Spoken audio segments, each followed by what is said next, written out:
All right, just get set up. Got a lot to cover today. All right, I'm gonna give it another about 15-20 seconds for people to come in, and then we'll get started. There's a lot of stuff to cover. Got a lot of topics.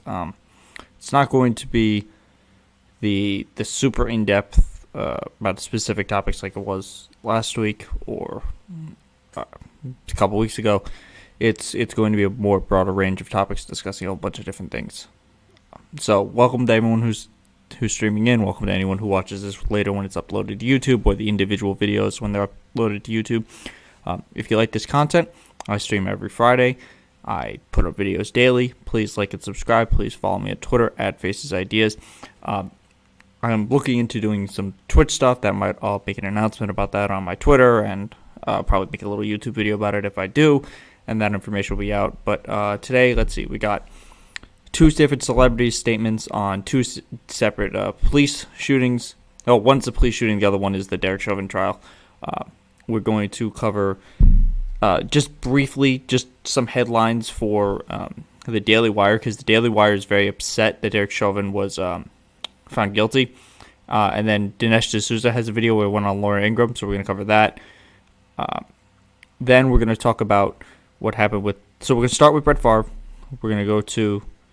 that's going to lead into the Derek Chauvin stuff. Then we're going to go to LeBron and what happened with LeBron. That's going to lead into what happened in North Carolina. And then we're going to do a new segment where I've just gathered some really, really dumb things that Republicans have said over the last week, and they stand out. Let's be clear. They're especially egregious. I'm sure Democrats have said some really dumb things as well. Most notably, Nancy Pelosi thanked George Floyd for dying. That was pretty dumb, and things like that. And then we're going to talk about how centrism is one of the biggest destructive forces in America. And then we're going to go into the policing bill. All right, and just some of the issues that is having. But first, it's another week, so mass shooting update. There have been 9 new mass shootings since I last streamed live. So that brings up to about 160, I believe, this year. Look, the answer to this is more complicated than ban all guns, because you're not going to be able to ban all guns. There's too many guns. The answer is not give people more guns. We've been over this multiple times. Having more guns is not the answer. The data does not purport to more people having guns stopping mass shootings from happening. There's more to gun deaths than just mass shootings. Those are just the most salacious ones. The argument, obviously, being, oh, well, most of them happen to suicide. Well, how do you stop that? Well, one could be having further background checks. So it takes a person a while to get a gun. It takes somewhere between 7 to 10 days, depending on what's going on in your background. Also, which means that if I'm deciding today I'm especially down and I don't have access, and I have access to a gun, well, I'm most likely to use a gun. But if I need to wait 10 days, maybe whatever's bothering me at this minute will be down. Another thing we have to do is to invest in mental health. This is always the argument that Republicans make. Oh, it's not just it's not people who have access to guns because we have too many guns. It's people who are unhealthy who have guns. And then the Donald Trump administration loosened restrictions on people who have mental illness. So one of the restrictions was if you're somebody who by state law can't take care of yourself, like you need someone to watch your money for you and make sure that you're not a danger to yourself, you can legally purchase a firearm now. That seems a little absurd. The other thing is, every time they talk about, oh, let's fund mental health care, it's socialism. That's the argument. It's the same argument that happens every time they say, oh, why are we sending money overseas to help these other countries when we have people at home or we have homeless veterans? And the answer is, okay, well, when we try to push for these things, you call it socialism. Or you say it's spending too much. So you can't have it both ways. You can't both say that guns are the problem, mental health is the problem, but then not actually do anything to solve mental health. But the biggest thing that we can do to stop shootings is to end the drug war. It has been ineffectual on every single level. It has not been an effective policy. There's a bug flying around here. Ending it would decrease crime in inner cities because that's where gangs are, and what are they selling? They're selling drugs, and that's what they're fighting over. So if you make drugs legal, certain drugs, at a very base minimum marijuana, you would lessen the death toll immensely. You would also lessen the prison population. You would let thousands of people out of prison for non-offensive, non-violent drug offenses. So that would be a huge plus there. So that's one of the ways that we can do. I'm sure I'll probably make a video at some point in the future going over just other different things. Another thing that's worth mentioning, and I have a video on, but is always worth mentioning now, is there's three separate things that the Republican state legislators are pushing. They're pushing their voter suppression bills, which we've seen. We're going to go over the Kennedy talking to Stacey Abrams clip, and I'm probably not even going to say anything about it. I'm just going to play it. We're going to. The other one is trans rights. So it varies piece by piece. We covered the Arkansas. It was the Arkansas bill that got vetoed. That one then went into effect. In Florida, their bill got vetoed because one of the aspects of the bill was, in order to prove whether or not you were a boy or a girl, they had to do a check on your genitals. So that one got defeated. It got defeated somewhere else as well. One of the governors said it. So, look, I've been over the data. I've showed it to you on stream. I have a video about it, about they're lying about how the drugs worked. The number of people who are actual athletes who this actually affects is incredibly minuscule, and it's not a real issue. And the third thing is anti-free speech. And you'll say, well, no, that's the Democrats. They're doing that. They're the ones who are colliding with big tech to silence conservatives on social media. Think about who's actually saying that to you. Where are they saying it from you? Generally, it's social media, or they're on television with a national platform. Once again, having a Twitter account is not free speech. Having a YouTube channel is not free speech. YouTube has terms and conditions. Twitter has terms and conditions. Who they decide to ban is very different than whether or not you break their rules and they ban you. Okay? But how are Republicans doing going against free speech? Well, I have a video of that. Most recently, there's actually a couple of videos I have. But there's something like 80 bills against anti-protesting. Now, at least 4 of them allow you to, if you deem yourself in a riot. Now, the definition of a riot changes depending on which state you're in. In Florida, it's 3 people acting in a ridiculous manner. So let's say we have 1,000 people crowd, and the cops see 3 people who are starting to act out, or who are starting to throw things or starting to break things. They declare a riot. Everybody falls under that thing as a riot. So now, at that point, you can legally run them over. In Florida, in Ohio, in 2 other states, I think they're trying to pass this. And their argument is, well, yeah, it's an illegal gathering, and if you believe you fear for your life, then you can run them over and you'll be protected by the law. What this could lead to is outside agitators, which, as I've mentioned over and over again, anyone who is honestly covering the protest and does not argue this point is not honestly covering them. The protests are overwhelmingly peaceful. Somewhere between 93 and 96% of them are peaceful. And the ones that aren't are almost always started by outside agitators or by the police. The data is there for that. So from those 2 data points, if you start a protest, even if you're in the street, that for some of them, people could just run you over. We're very, very close to some of this happening, and as this becomes more acceptable, if it becomes more acceptable, or irregardless if it does, they control the legislature, so they don't really care. There's going to be a bill within probably, if we're still dealing with these type of protests or mass movements at the end of the 2022 cycle, closing in on 2024, there will be a legislation from somebody that will say you can legally shoot protesters. That's what I believe is going to happen.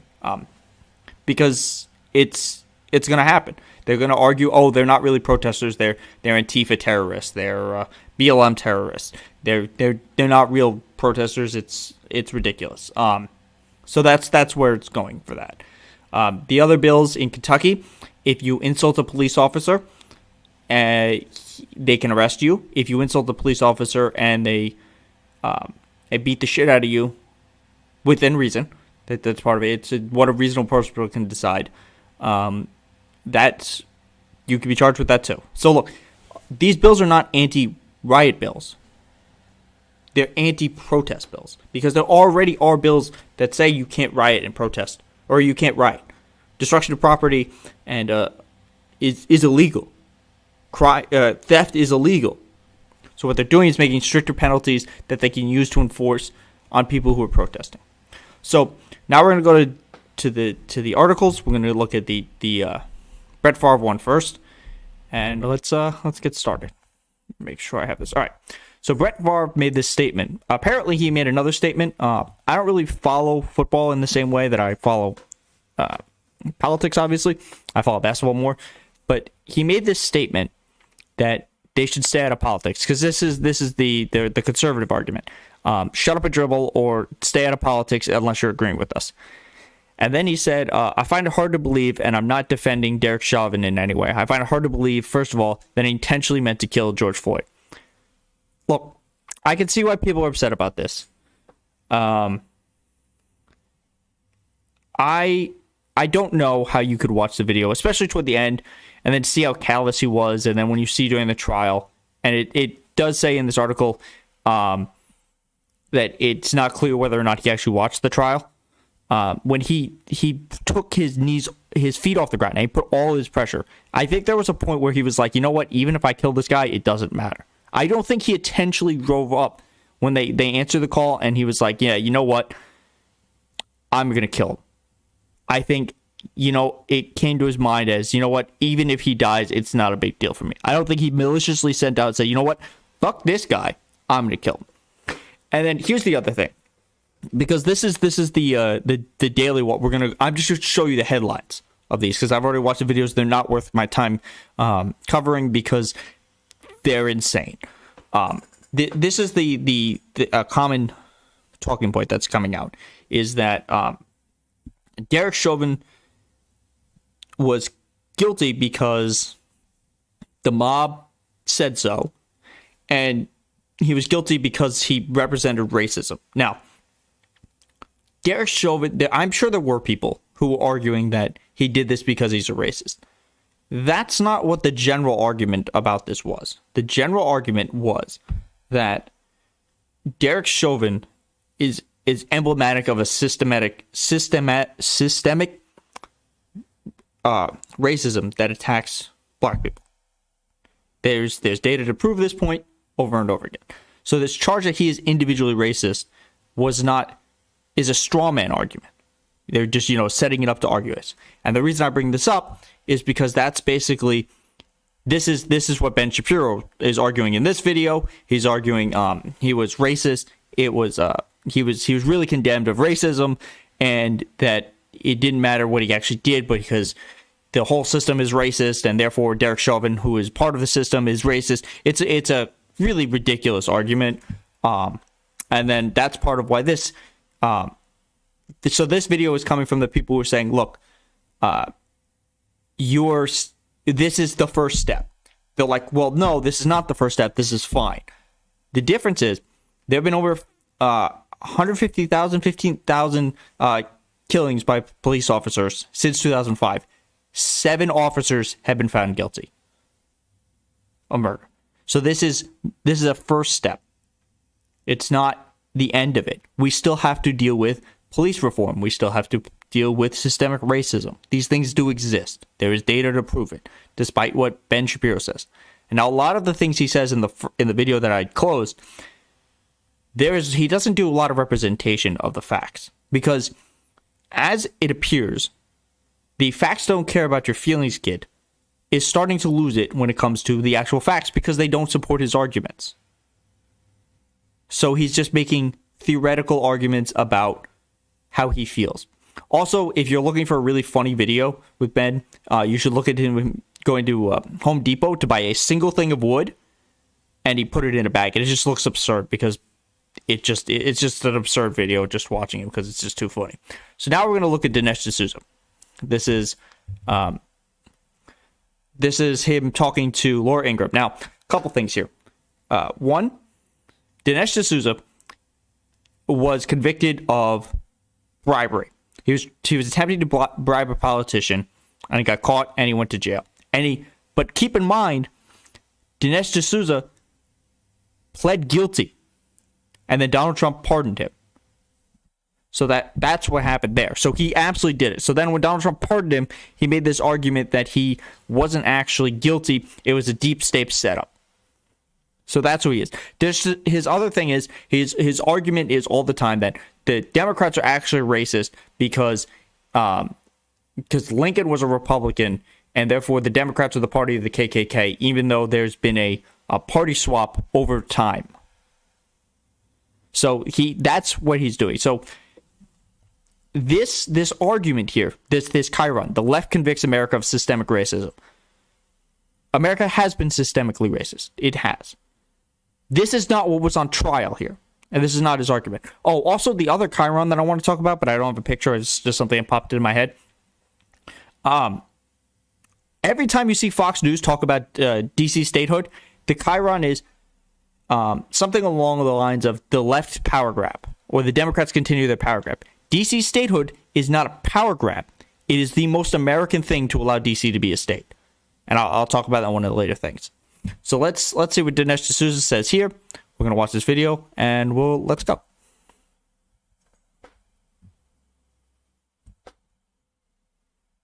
Oh, hold on. If you're a Democrat, but he's excusing him. And Dinesh, so Biden's claiming, I mean, of course he's claiming that America is systemically racist. It's part of the mantra you have to say if you're a Democrat. Look, it's not that it's part of a mantra. It's a statement of facts based on data and based on the history of America. You can say something happened in your past is bad, and this actually goes against Ben Carson's argument, where he's like, oh, America's not racist because we had a civil war to end slavery.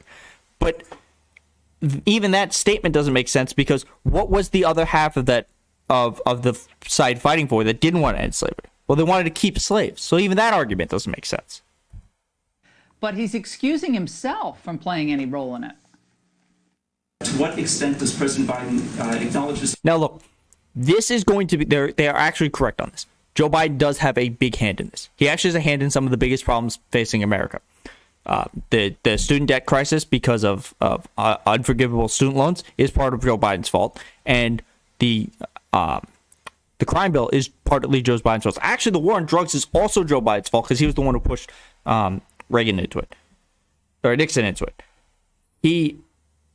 So look, he definitely has a problem with this, but they're waiting for that gotcha moment, and they didn't get it. Role in systemic racism, and how does that inform his current policy positions? Well, I would say that one of the president's core objectives is addressing racial injustice in this country, not just through his rhetoric, but through his actions. I believe it's important to accept his own culpability. I think I've answered your question. Dinesh, they're never satisfied, are they? Like, Biden says systemic racism. They say, yeah, but you need to get down on your knees and you need to publicly recant all the stuff you said at those criminal predators. Yeah, there were a lot of problematic statements in the 90s and in the 80s. And that's, look, there's things that go too far. There's the Hotep people, the Uru thing about, white people, apologize and wash your feet, and slavery. That stuff is too much. Like, look, just acknowledge that this is a real thing solves a lot of these problems. Well, I think, the two common themes that we've been seeing in the media and from the Democrats are, number one, the theme of racism, and the second is the theme of systematic police brutality. Now, if you actually paid attention to the Chauvin trial, you actually noticed that both those ideas were sharply undercut. They were undercut not only by the prosecution, but they were undercut by the jury. Let's be clear again. Racism was not on trial here. Derek Chauvin was on trial for murdering George Floyd. It was not racism on trial. There are racist aspects of the police, but it was not on trial here. First of all, where was the evidence that Derek Chauvin was a racist or a white supremacist? This wasn't even alleged, and neither... Look, he just blew up his own argument. Where is the evidence of this? It wasn't even alleged. Yes, because that's not a point that they were arguing on. That was not the point of this trial.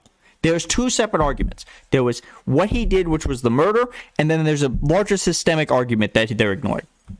The prosecution nor the defense made that claim, and obviously the jury did not see this as a racial case per se. Now, when we turn to systematic police brutality, think of it this way. If there really were systematic police brutality in Minneapolis, then Chauvin... So this statement is going to be absurd, but for this, the fact that systematic police brutality in Minnesota, Derek Chauvin is a perfect example of that. He has somewhere between 18 and 22 cases of police brutality that have been dismissed in his past. He averaged like one a year. Minneapolis and Minnesota have a huge problem with police brutality. And now that the AG Garland is looking into it, we're going to get a better idea of how much it is. Would be exonerated. Why? Because he'd be able to say, hey, listen, what I did, that's what they trained me to do. That's what's in the manual. That's what every other cop in the department would do. No. So there's two things here. Just because there's systemic racism doesn't mean what he didn't do was so out of bounds. There are certainly things that happen that prove systemic racism. How blatantly and how brutal this particular case was is part of why there was so much backlash against him.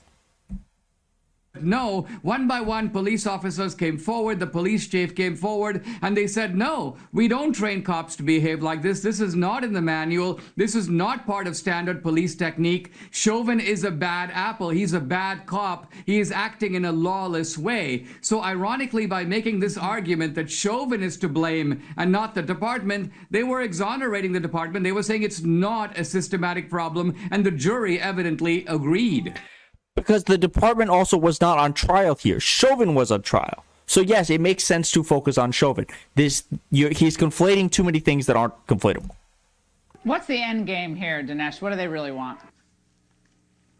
I think the end game here ultimately is a destruction of an institution, by and large, that has been a standard of stability, but also a standard of conservatism. Think about the military, the police. These are institutions, by and large, that have supported law and order. They've supported, ultimately, you could say, the right. So the left wants to not only take these institutions down, but remake them in its own image. Now, this is an absurd statement because they don't want to reform the police, and more police officers voted for Trump than more military officers did. But if their argument here is because the police officers vote for the right, the left is trying to destroy them, doesn't that make the same argument that people on the left would have about Republicans about schooling? They're always demonizing schools. At some point, I'm going to do critical race theory, but there's this argument that the left is taking over schooling, and now conservative thought is outcast. So aren't you then attempting to dox and destroy teachers to destroy an institution for your political gain? I mean, it's the same argument. So that they become ultimately gangs that are at the behest and direction of the political left. You can already see the political leadership of the left signaling its intention to treat them that way. Oh, I didn't mean to do that. Anyway, look, this was an absurd video. So before I actually show you what LeBron tweeted, I need to give you some backstory. So as the Chauvin trial was finishing up, there was a reported police shooting of a 16-year-old black girl, Micaiah Brown. Anyway, I don't remember her name. Bryant is her last name. So obviously people were outraged. Oh, another one. Then the body cam footage came out, and it looked like, oh wow, the officer did the right thing, because the camera footage shows the officer, he arrives, there's a couple people out front, and then a whole bunch of them come outside, there's a little scuffle, and then one of the girls attempts to stab the other one, and the officer fires 4 shots and stops the girl who's about to stab the girl from stabbing her. Now, originally the argument appears to be, well, why do you have to use lethal force? And there's 2 reasons about this. This is after having watched more of the videos. I'm not going to play them. And they released a dash cam footage today that literally didn't show anything. it does appear from the most videos, and it's possible that I'm wrong on this, but the only real argument I have is, as he arrived there and they started running out, he draws his gun when the first girl falls. So I think if he had actually drawn his taser instead of reaching for his firearm, he would have been able to tase the girl instead. And now I know there's issues with the taser. Is it going to have the reach? Is it going to actually be effective? Things like that. So yes, in the case that the taser had failed, then he could have used his firearm. But I think he'd gone for the taser first, it could have saved the girl's life who he had to shoot. However, let's be very clear. It appears wholly justifiable for this officer to have shot this girl. It is very clear from the videos that the other girl was about to be stabbed. The officer, reacted in the way he reacted to save a life, which is what he's supposed to do. It's one of the few times force is actually acceptable. However, that is my only critique, is I wonder what would have happened had he pulled his taser first. But I don't think this is and now here's the other thing to this. Under Ohio law now, this is being investigated by an outside department. It's being investigated by somebody other than the Justice Department in this area. It's I think it's the AG is looking at it for the state AG, not like a local AG or a local investigators looking at this. And the reason for this is Ohio passed a ruling that said anytime there's a officer shooting, an outside agency has to look into it. And this is a good ruling. And the reason it's good is too many times they're allowed to just look into themselves. And if you're looking into people you're working with to deal with other crimes, you're going to keep letting them off. And this has been proven through data. So look, the outrage is, yes, it's another person killed by the police. This one actually, though, appears to be justified. So I'm not going to make more judgments than anything that I've said here, unless something drastically changes, at which case I will update what has happened. However, there was an outrage prior to this. And before I get into the outrage, we need to wait for what this investigation actually says, because there is still details that we don't know about this, and once we have more information, we can know. So, as more of the details came out, LeBron tweeted something, and this tweet has 3 words, 1 symbol, and it drove Republicans out of their fucking mind. And the tweet is this: "You're next, hourglass accountability." Now, this is the officer who is believed, I believe, to have shot the little girl. He is not the one who has allegedly responded to the bystanders' Black Lives Matter, or Blue Lives Matter instead. Now, let's be clear. This has now been taken. These 3 words, "You're next, accountability," is now being called a call for violence, and LeBron is tweeting violence and trying to get these police officers hurt. Every time you see somebody argue this, they go, oh, LeBron tweet. They'll show this tweet and they'll say, oh, we deleted it, or depending on when you look at what their recounting of this is, they say, they always write, "You're next," but they never talk about the 3rd word. You ignore 33% of this thing, accountability. Look, LeBron was right to take this tweet down. This was an inaccurate tweet. This man, if this is the actual cop, they're on leave. There's an investigation going. The cop appears to have done the right thing in this situation. I'm not going to make a judgment either way until the investigation comes through and makes their statement about it. The fact that this is being used as an argument against violence is absurd. You are such a little baby if you think holding you accountable is going to commit violence to you. You don't understand what accountability is. And look, we want to argue about the China stuff with LeBron and the NBA. That is totally different. But I don't think even that is just a wedge issue. That's not a real talking point. It's just a fake talking point. But this tweet is nothing. He deleted it like he should have when he was wrong. And the fact that it was a firestorm just shows that there are people who are being disingenuous, including this guy. This is Representative Mike Loychik, who I've never heard of. He's from Ohio. He said, "People like LeBron James and his friends on the left are driving good people away from careers in law enforcement. This is the exact opposite of how to improve policing." Now, This goes back to one of the videos that I did. The right is arguing that because of the Chauvin trial, police officers are going to quit en masse. That's what he's arguing. Calling for accountability is going to cause police officers to not be police officers. Let us be clear. If you won't be a police officer because of what happened in the Chauvin case, or because you might be held accountable for your actions, you should not be a police officer. If your goal is to go in and hurt people or have the ability to hurt people without being held accountable, you are somebody who is dangerous to the public and should not be a police officer. So this is an absurd tweet, and I think he has another one later, one of these other things. So let's talk about the other shooting. Now, this is the one that happened in North Carolina. This one is just not been covered in the news, partly because of the other one, and this one we don't even understand what's going on. So this happened in Elizabeth City, North Carolina. So here's what we know. What happens? Deputies have not been identified were serving an arrest warrant surrounding felony drug charges at Brown's rental home Wednesday when Brown was fatally shot. According to witnesses, Brown was trying to drive away when the shooting happened.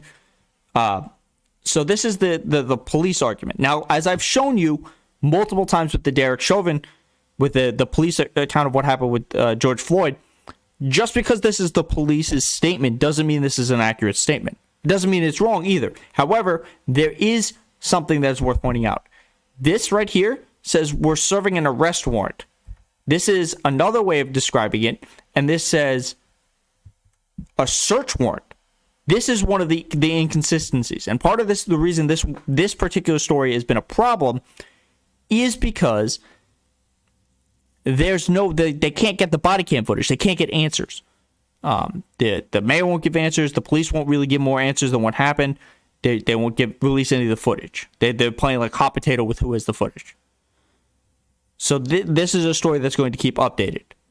The problem, the shift between arrest warrant and search warrant are different. It's also different on whether or not he actually knew he had a warrant out for him, because that was the issue with Dante Wright, or whether he was aware that he had a warrant out for him. And even though we did have a warrant, there's different reporting about what the actual warrant was about, whether it was actually a violent or not. So this is worth keep noticing. So so look, the Ma'Khia Bryant shooting appears very justified. This one we just don't know enough to make a judgment anyway. So now we're going to go to a new segment. This segment is called "Dumb Things Republicans Have Tweeted, Have Said on Video," or one of them is a law that is just unbelievably stupid. So let's see what this one is. Okay, so this is our good friend Mike again. Mike is making one of the arguments against DC statehood. I have a DC statehood video. What's in that video? Well, a lot of things, but my argument boils down to all of their arguments are garbage because they just don't make sense. Murder rate, there's states with higher murder rates. Size, there's states that are smaller than DC. It doesn't have an airport. It doesn't have potentially good paying jobs, or some crazy thing Tom Cotton said. Or there's this argument: the founders never intended for Washington, D.C. to become a state, and this is one of their arguments. However, what they actually said is they set the distance for D.C. So because you can alter how big D.C. is, you can actually change D.C. to just be the White House, Congress, and the Senate building, and everything else can become a state. And you can still have this little segment of D.C. not be a state. And that's how that would work. So what DC boils down to is a couple things. If there was some area that they thought could become a state that had 2 Republicans, this would be a different story. If DC itself was likely to vote Republican, DC would already be a state.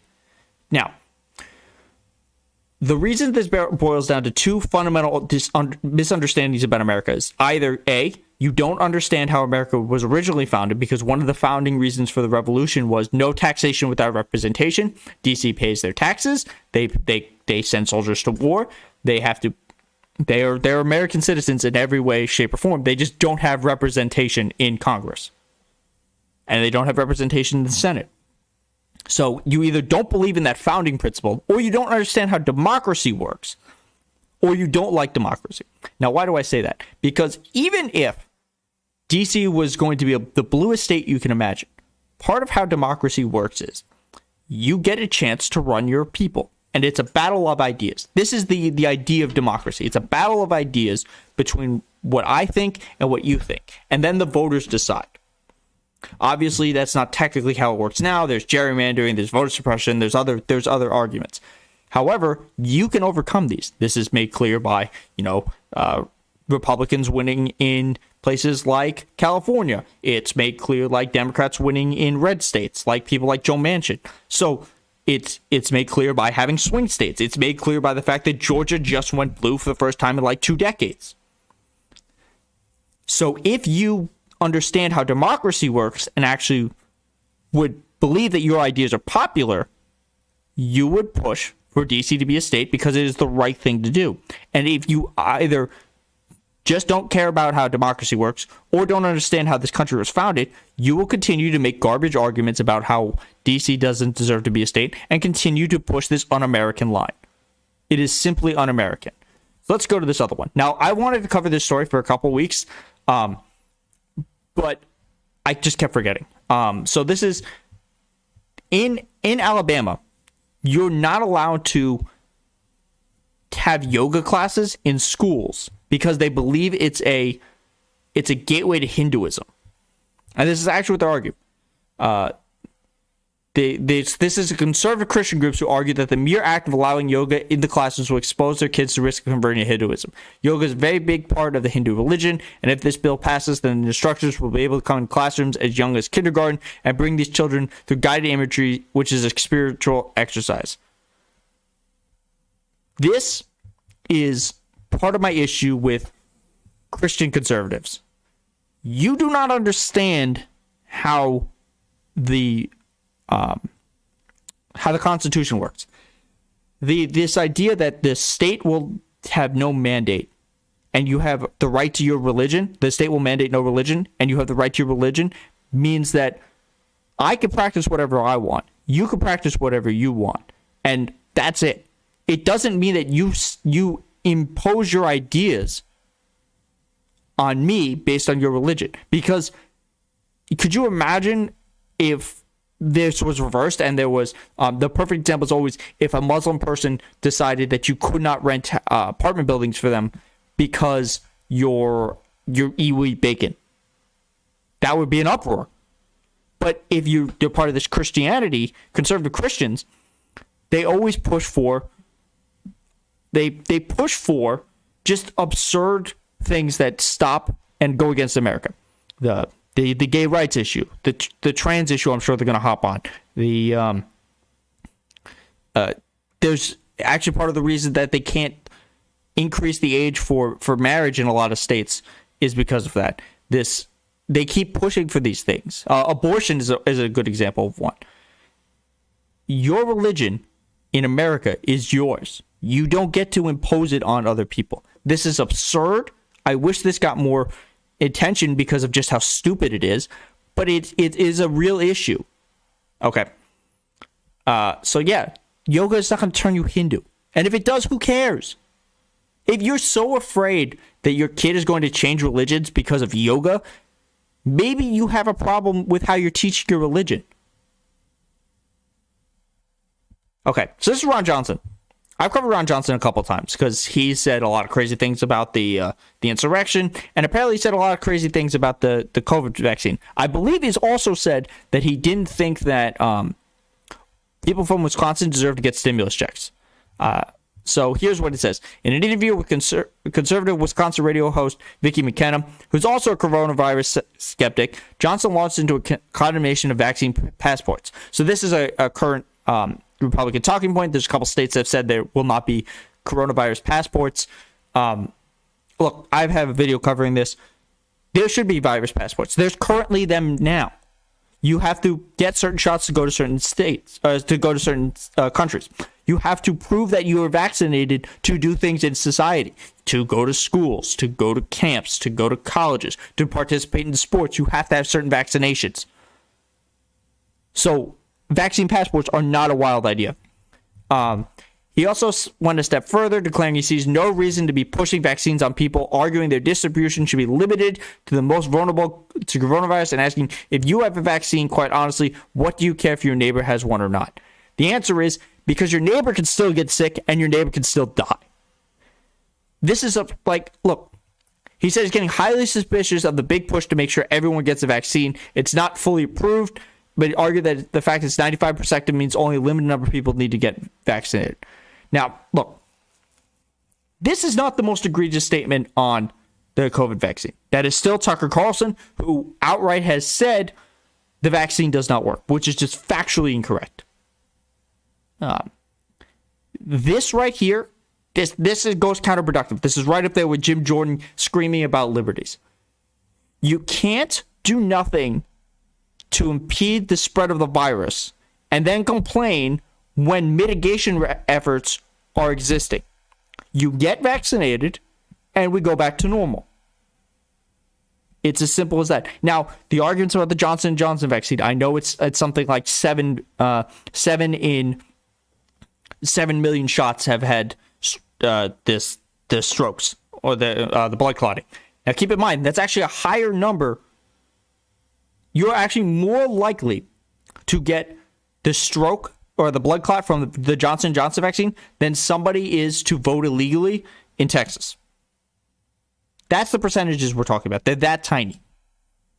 And I think the way they're pushing it has been they're going to put a warning label and change on who gets it. But if you don't believe that, get one of the other vaccines. They're available to almost everybody at this point. But the problem is, the only way to truly, truly stop this is to get herd immunity. And the herd immunity is not from all the people who get the virus and die, or the ones that get the virus and don't die but have all the side effects. It's by getting people vaccinated.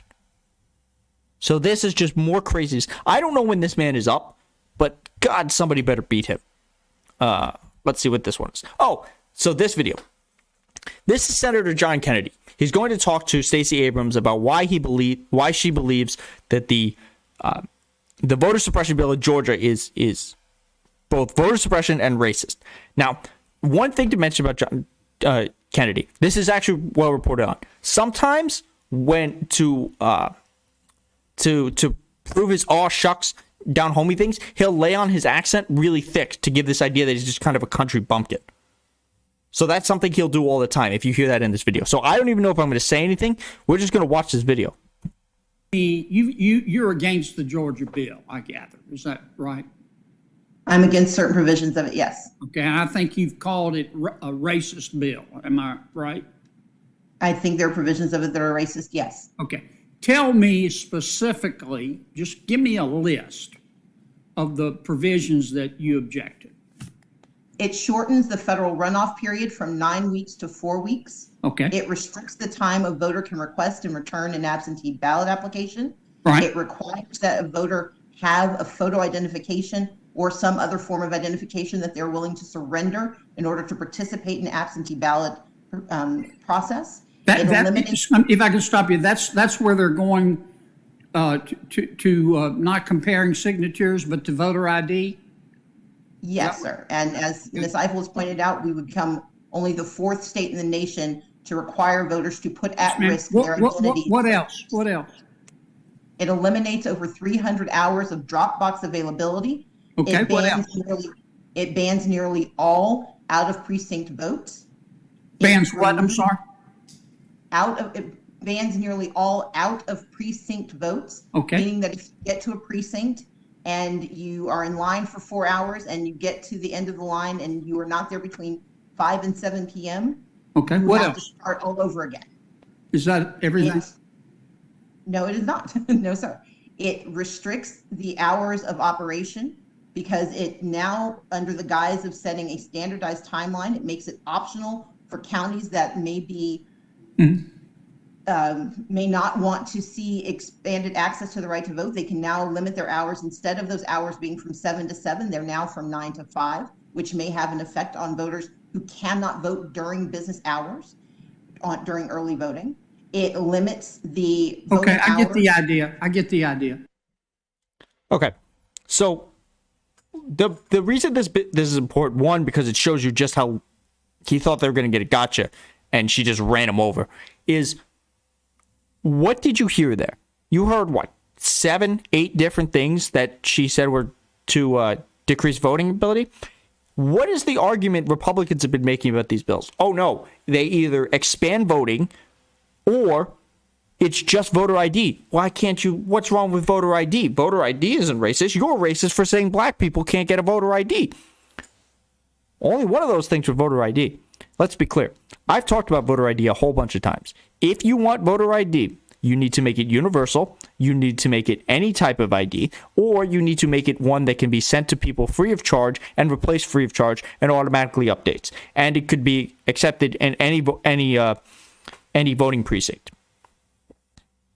If you do that, voter ID is fine. But let's remember, voter ID is not the be-all, end-all of certification. When you register to vote, you have to give them your information, and that's how they match you originally.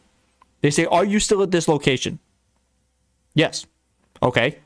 That's fine. Voter ID is a secondary layer. You're already registered and you have to prove where you live. If you put another hurdle in front of people, you're stopping them.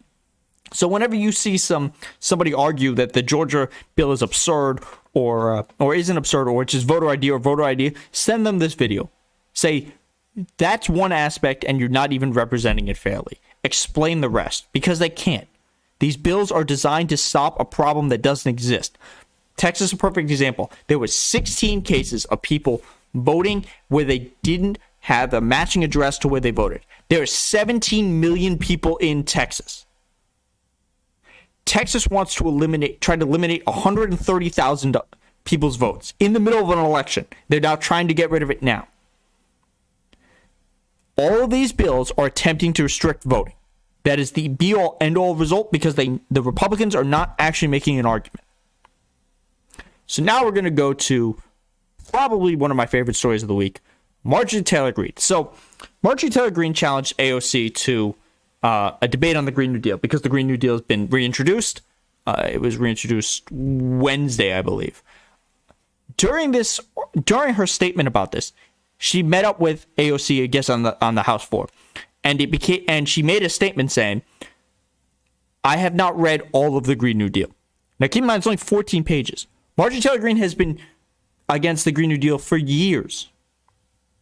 So she was arguing against something she hadn't even read yet, which means she only understood it from whatever the propaganda she heard it from or what she read online about it, because that's basically where she gets her information. So now and keep in mind, when she did this, the tweets following this interaction were, oh, I will read all 14 pages. She keeps highlighting the fact that it's 14 pages and that she's read them, like it's some type of Herculean effort.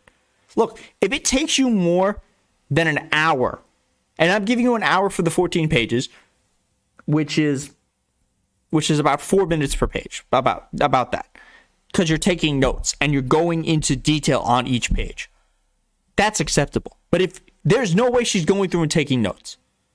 So here's also my thoughts about this debate.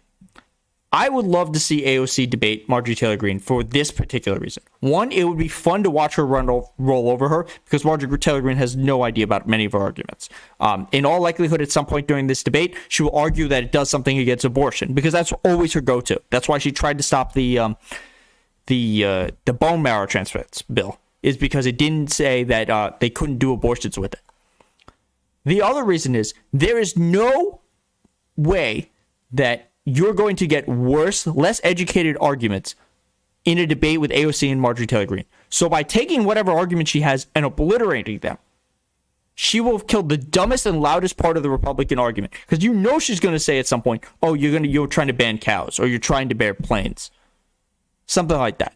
So that is why I see. The other problem is, the problem with this is all she does. Marjorie Taylor Greene has no ability to actually legislate, because she shouldn't be in Congress, because she's a danger to the people around her. and she's unqualified. But by giving her this, it's giving her clout. Now, she made a statement about this, and this is, we're going to watch the statement, and then we're going to go on to one of my last segments. We're going to debate. I told her, she asked me if I had read her 14-page Green New Deal. I said, I've read some of it. And she said, well, when you read all of it, then you can challenge me to a debate. Well, the good news is I've read all 14 little pages, and I'm very ready to debate her on that. Now, keep in mind, she's acting like that's a big deal. And look, I get the jokes that obviously Marjorie Taylor Greene can't read, but like, come on, man, you're a congressperson. Know whether or not you can, know what you're arguing against before you make crazy statements like you have been. House floor. So this is what we're going to be doing. The date hasn't been set, but when it is set, I will let you know. And she better show up. If she chickens out, then she shows exactly who she really is, a scared little girl that is pretty stupid and doesn't know anything about the economy or economics. And she boasts that she does because she has a degree in economics. I love the degree in economics. She actually does have a degree. She graduated magna cum laude with a double major, is my understanding. So, look, it's very rich that she's arguing that she's a scared little girl who's pretty stupid, doesn't understand anything about economics. Well, till 10 minutes ago, Marjorie Taylor Greene didn't even understand what was in this legislation. So, look, I've made it very clear. Do I think AOC should debate her? Would I watch it if AOC, would I cover it on this channel? Oh, hell yes. Oh, hell yes. That would be like one of my favorite videos. So now we're going to go to, while obviously the Republicans are obstructing everything Joe Biden is doing, the true threat to this democracy is centrist. People like Joe Manchin and Kristen Sinema. Because this idea of centrism, that Americans want them to work together, the left and the right to work together, is not a real thing. Americans don't give a shit. They only care, what do you pass that helps me? Or what can you pass that will not help me, but will help my hate and my ideology? So once you get rid of those two ideas, you understand why the centrists don't make any sense. Further debated by every single time one of these centrists make a statement about one of the things Joe Biden has done, about an idea, it hurts it. There's one exception, which is Joe Manchin's support for the PRO Act. But everything else he's done is against what the American people want. Perfect example is $15 minimum wage. Here's what the current minimum wage standard is. Hold on. Here it is. For a single adult without kids, the current hourly minimum wage falls short of a living wage in every state. So if it's green, you're going to be able to have a higher than the living wage. Not a single state can you survive on the existing minimum wage compared to a living wage. Not a single state. If you raise it to $15, about half of them you can survive. Now let's be clear. $15 minimum wage is the compromise wage. It should be somewhere between $20 and $25 based on inflation. If it kept up with production, it would be somewhere around $45. So, pushing a bill like Kristen Sinema is with Mitt Romney for 11 is not helping. Well, it will help people. But, you know who doesn't help? The people who already have a minimum wage higher than 11. You know who that is? The constituents of Kristen Sinema in Arizona. They have a minimum wage of $12.18. It's not $15. I think only the District of Columbia has a $15 minimum wage in the whole country. Florida just voted on it. They just voted to raise their minimum wage. So centrists will say, oh, $11 is reasonable or $12 is reasonable. And it's not. You still can't survive on that. But they don't care because generally they're going to listen to what their donors say. Their argument is, oh, it's going to hurt the restaurant industry. The data does not purport that. Even McDonald's says, hey, if you raise the minimum wage to $15, we actually get more business because the people who are working 40 hours a week actually can afford to spend some money at McDonald's. Or the people we're employing can afford to turn around and buy our food. So let's look at another thing. 9 in 10 Americans support legalizing marijuana for recreational use. I think it's something like 18 to 23 states. I think it's almost half the country. Support legalizing marijuana. It's somewhere like 70%. This one says 90. They can't legalize it because centrists like Maggie Hassan or Representative Sheen say that we think it's going to lead to opioids. The data actually shows exactly the opposite. If you smoke weed, you're more likely to get off of opioids. And the reason we have an opioid epidemic isn't because people smoked weed. This is not the 90s. This is not the 80s. This is not the early 2000s where they were fear-mongering about this. The reason we have an opioid epidemic is because the pharmaceutical companies overprescribed it. And that's why it's like that. So look, this is a no-brainer. The Biden administration has said they're too busy to handle this, and the centrists don't want to do it either. Because if you're being paid by prisons, why would you want to not have more people in jail? Look, there is no, and let's talk about this final position. Senate Democrats settling on a 25% corporate tax rate. Now, let's go over this over and over again. The corporate tax rate was 35% before Donald Trump signed his tax bill. Then it went down to 21%. Joe Biden wanted to compromise and call it 28%, which is still a massive, massive giveaway to corporations.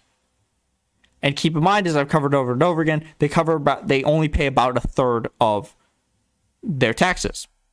The head of the Treasury just came out and said, if we don't fund the IRS, the U.S. could lose $1 trillion a year in people not paying their taxes. The ultra wealthy.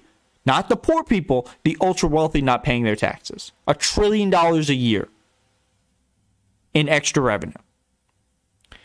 So why is this problematic? Why? Because the 28% is the compromise position. So you're compromising on the compromise. And two, part of the reason Joe Biden picked 28% was to be so we could deal with the people saying, oh, we got to pay for every single program. So if you don't have it at 28%, you can't pay for your program, which means that the jobs bill that he's advocating for, which, as I've mentioned time and time again, is not adequate enough because the infrastructure, the way infrastructure works is the longer you wait to repair it, the more it's going to cost. And the more damage it's going to do to the economy because things aren't going to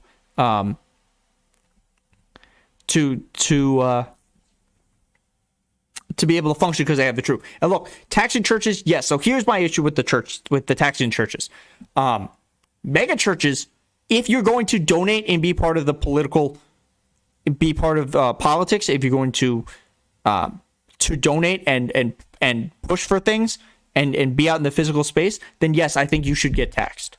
Because we have a separation of church and state. But if you're going to use your church to try to influence how policy is made, you should be taxed by that because otherwise they're just tax havens. And also the existence of mega churches doesn't make any sense anyway. And they came for government subsidies. So yeah, you should tax churches if they're going to be part of the political process. And I don't know, and I don't have the full details on how something like that would work. But yeah, you could tax churches if they're going to politically donate to it. If they're just holding rallies, like say somebody like Senator Warnock, who was a reverend, if they were doing rallies and stuff prior to that, I don't know how that would ultimately work. Things like souls to the polls, you can't tax somebody on that. But I think if you're going to donate to the process, I think that way you could be taxed, and that's what my statement for that is. So look, there is no policy that is made better by somebody like Joe Manchin saying, oh, wait, I'm not comfortable with this. Because on every single one of these, he's in the wrong. The American people support all of these policies, whether it's overwhelming or not. The $15 minimum wage argument was the single most popular piece of legislation since Dodd-Frank in 2009. And they said, you know what? You're not getting it. So while we get Kyrsten Sinema and her F-off ring, it's mostly to her constituents. It's not to the people who are following, the people who pay for her campaign, like the corporations. She loves them. She's going to do whatever they want. So now we're going to move on to the last segment. Is the push for policing. So with the guilty verdict of George Floyd, or not of George Floyd, of Derek Chauvin, it's clear that now is the time to push for police reform. What happened during the protests originally was the House passed a bill, the Senate passed a bill, the Senate bill was, or the Senate got filibustered, their bill was bad. So we're going to look at the differences. So currently, Karen Bass, who pushed it in the House, is talking to Tim Scott, because Tim Scott is the one the Republicans made the face of this, because he's their black guy, and that's why they did that. Or maybe he truly does care, but that is part of why they did it. It's because he's the only black guy. So here we're going to look at some of the differences between the House bill and the Senate bill. Now, a lot of what they're currently fighting over is qualified immunity. So this is the House bill. For the purpose of the section, the application of any pressure on the throat or windpipe used of maneuvers that restrict blood or oxygen flow to the brain or coronary arteries, which prevent or hinder breathing or reduce intake varies, punishment, pain, or penalty. This one is this. The Attorney General shall develop a policy of federal law enforcement agencies that bans the use of chokehold except when deadly force is authorized. This is the Senate bill. So let's see. The House bill would ban chokeholds and any neck pressure, result in restricting any airways, classing them as a civil rights violation. It would also pressure state and local police departments to impose their own bans to such tactics, withholding critical federal grant money if they do not do so. The Senate measure also conditions federal grants on banning chokehold, but it defines the practice much more narrowly, applying it to only when something is done with the goal of incapacitating somebody. It calls for the Attorney General to develop new restrictions on chokeholds. So, the good and the bad. Both of them tie this to federal money. And I think if you're going to do any type of reform, you have to tie it to the money they get. One of the other things that is good in both of these bills is they put money into police cameras. As we've seen time and time again, the police cameras do make a difference. Whether they make a difference to the jury or not is one thing, but they make a difference to what the police say and what we actually see with our own eyes. And that costs money to do that. That's fine with that type. So the problem with this one is the chokehold should be banned.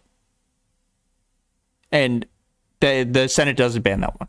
So let's go down this. Would alter qualified immunity, allow victims of police brutality to seek damages. Republicans would not. So this, it shall not be a defense or immunity to any action brought under this section against a local law enforcement as defined by this bill. The defendant was acting in good faith, or that the defendant believes, reasonable or unreasonable, that his or her conduct was lawful at the time when the conduct was committed, or the rights, privileges, or immunities secured by the Constitution and laws were not clearly established at the time of their depravity by the defendant, or at this time the state of law was otherwise such that the defendant could not reasonably have been expected to know whether his or her conduct was lawful. So their argument would fundamentally alter qualified immunity, which offers legal protections to police officers for their actions in situations which citizens are seeking damages for violation of their constitutional rights. The Republicans don't offer any of this. And so apparently Mike Braun said he would introduce legislation that would be separate. I think when was this article written? This article was written over a year ago. As far as I know, that no such legislation existed or happened. So, look, qualified immunity is fine because it makes the police be a little more wary of what they're doing. If they do roll back qualified immunity and there is an overwhelming evidence that it is being abused, they can reapply it. This is the same argument that they make about accusations of sexual assault. If you take somebody to court too many times just accusing them of sexual assault and it's viewed to be broken, you have to change the laws. So I think, yes, you should roll back some to hold them more accountable. So this is a big one. By striking a willfully insert and knowing or reckless or disregard, by adding the end of for purpose of the section, an act shall be considered to be death resulting in the act is substantial factor contributing to the death of the person. So the lowering the bar of the police officers is good. They have too high a standard now. This is something I've said, and I say this a lot, mostly in the wake of what happened to Daunte Wright, was that you need to have a higher standard of prosecution for police, because when you are authorized by the state, whether you're the army or you're like a Secret Service agent or you're a police officer, when you are applied by the state to have the ability to use force, where you're the arm of the state to use force that could potentially end someone's life, the bar for you using that force and you being punished for that has to be lower than the average citizens, because you have the training designed to do it and you have the authorization to use it. So the scrutiny has to be more on you. I think what they're doing in Ohio is very good, where if one of these if the officer shoots somebody, an outside investigator looks into it. I think that's fair. The Republicans don't want to hold them to that. So this would ban no-knock warrants in federal drug cases, and this would just say you have to report it. So the problem with no-knock warrants is, if you're using no-knock warrants in a federal drug case, the general defense has been, what if they flush it? Well, the counter argument to that is, why are you going after such a small amount of drugs with such force if it can be flushed that easily? So this is part of the war on crime issue. The other thing is, just because you reported a no-knock warrant doesn't mean you're doing it in the right place, like what happened with Breonna Taylor, or you're going into the right apartment, or you're using the force correctly. There have been cases where they've ended up with flashbangs in babies' cribs, or they've gone into the wrong apartment and destroyed their apartments. That's an issue. So yes, no-knock warrants need to be curbed. Let's see if there's anything more. End of racial...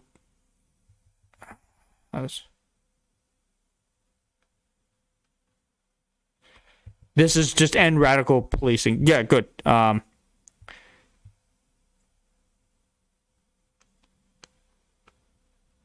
Okay, mandatory. All right, so this is where it's going to be.